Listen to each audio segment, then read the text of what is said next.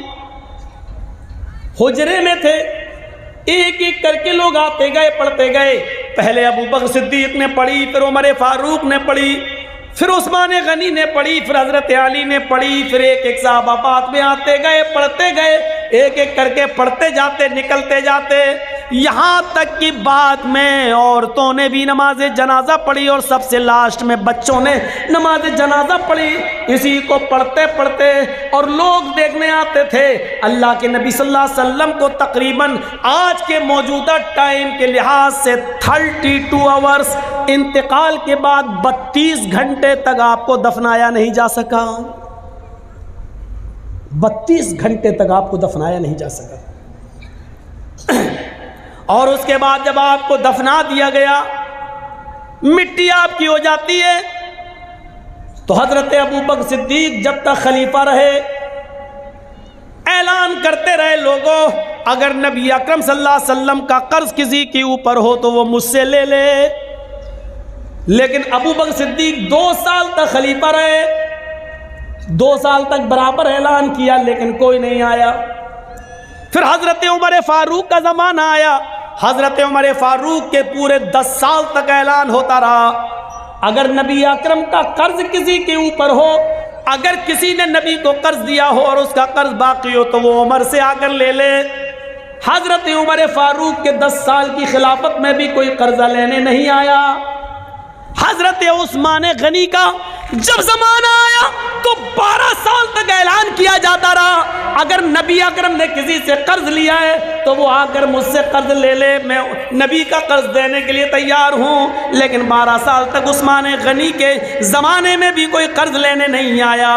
ذرا اندازہ لگائیے کہ قرضے کا معاملہ کتنا بھیانک ہوتا ہے۔ اللہ کے نبی صلی اللہ علیہ وسلم اپنے انتقال سے پہلے خود اعلان کر رہے ہیں اگر کسی کا قرض میرے اوپر ہے تو لے لے۔ ایک اٹھتے ہیں اور کہتے ہیں کہ میرے 3 درہم میں آپ نے دلوا دیے، پھر کوئی نہیں ملا۔ ابو بکر صدیق نے 2 سال تک اعلان کیا لیکن کوئی نہیں ملا، عمر فاروق نے 10 سال تک اعلان کیا لیکن کوئی نہیں ملا، عثمان غنی بھی کہتے رہے کہ نبی کا قرض کسی کے اوپر ہو تو مجھ سے لے لے، لیکن 12 سال تک کسی نے کوئی قرض نہیں مانگا۔ غور کرو کہ قرض کا معاملہ کتنا بھیانک ہوتا ہے، کیونکہ قرض دار آدمی کی روح لٹکتی رہتی ہے زمین و آسمان کے بیچ میں۔ میرے پیارے ساتھیوں، جب تک اس کا قرض ادا نہ کر دیا جائے میرے بھائیوں یہ معاملہ بڑا عجیب و غریب رہتا ہے۔ آئیے اس معاملے کو سمجھنے کی کوشش کیجئے۔